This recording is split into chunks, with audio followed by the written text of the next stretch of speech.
ஓம் நமச்சிவாய போற்றி. ஆன்மீக அன்பர்கள் அனைவருக்கும் வணக்கம். ஒவ்வொரு முறையும் சிறிய சிறிய தாந்திரிக பரிகார முறைகளை நான் உங்களுக்கு சொல்லிக் கொண்டிருக்கிறேன். அவைகளை எங்களுடைய வாழ்க்கையில் நடந்த சில முறைகளை மற்றவர்களும் அனுபவிக்க வேண்டும் என்ற நல்ல நோக்கத்துடன் இதை உங்களுக்கு நாங்கள் சமர்ப்பித்து கொண்டிருக்கிறோம். நீங்களும் முயற்சி செய்து பாருங்கள்.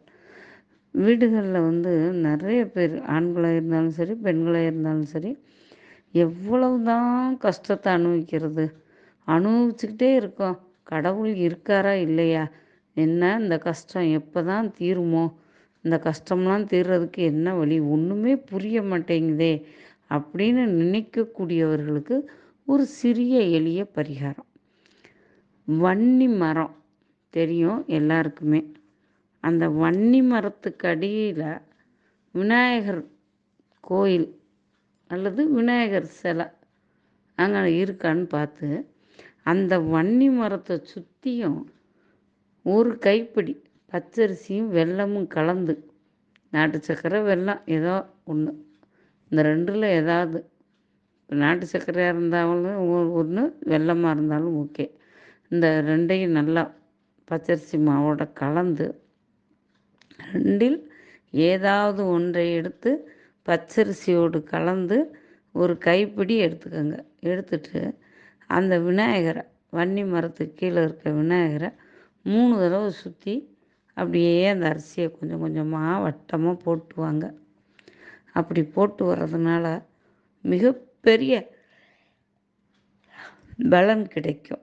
அதை எப்போ செய்யணுன்னா சனிக்கிழமை தான் செய்யணும். சனிக்கிழமை செஞ்சீங்கன்னா உங்களுக்கு நம்ம ஸ்ரீ சனீஸ்வர பகவானால் வர்ற பல சிரமங்கள் குறையும். நம்ம வாழ்க்கையில் அடுத்தடுத்து நல்ல முன்னேற்றங்கள் காணலாம். ஏன் அப்படின்னா, இந்த பச்சரிசியை எறும்புகள் சாப்பிடும் இல்லையா, அந்த எறும்பின் வாய் நுனி பட்டு அந்த அரிசி மாவாகாமல் கெட்டு போகாமல் அதோட இருப்பிடத்தில் தங்கியிருக்கும். கிட்டத்தட்ட பச்சரிசியை கொண்டு போய் எறும்புகள் சேர்த்து வச்சுச்சுன்னா 2.5 வருஷ காலம் பாதுகாப்பாக அது வச்சுருக்கும்.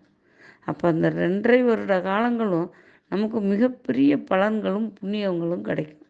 ஏன்னா இந்த எறும்புகள் எடுத்துக்கொண்டு போகிற அரிசியை முன்னோர்கள், தேவர்கள், முனிவர்கள், சித்தர்கள் எல்லாம் பார்த்துக்கிட்டே இருப்பாங்க. சிறு நுண்ணுயிர்களுக்கு தான் அவங்க முக்கியத்துவம் கொடுப்பாங்க. இப்போ யார் இந்த அரிசியை போட்டால் அவங்களுக்கு என்ன பலன் கொடுக்கலான்னு நமக்கு இவங்க மூலமாகவும் நிறைய நன்மைகள் கிடைக்கும். அதனால் நீங்கள் வன்னி மரத்துக்கு அடியில் இருக்க விநாயகருக்கு ஒரு கைப்பிடி அரிசி மாதத்தில் ஒரு நாள் அல்லது வாரத்தில் ஒரு நாள் நீங்கள் போட்டுக்கிட்டு வர வர வர வர உங்களுக்கு நிறைய நற்பலன்கள் கிடைக்கும். நன்றி.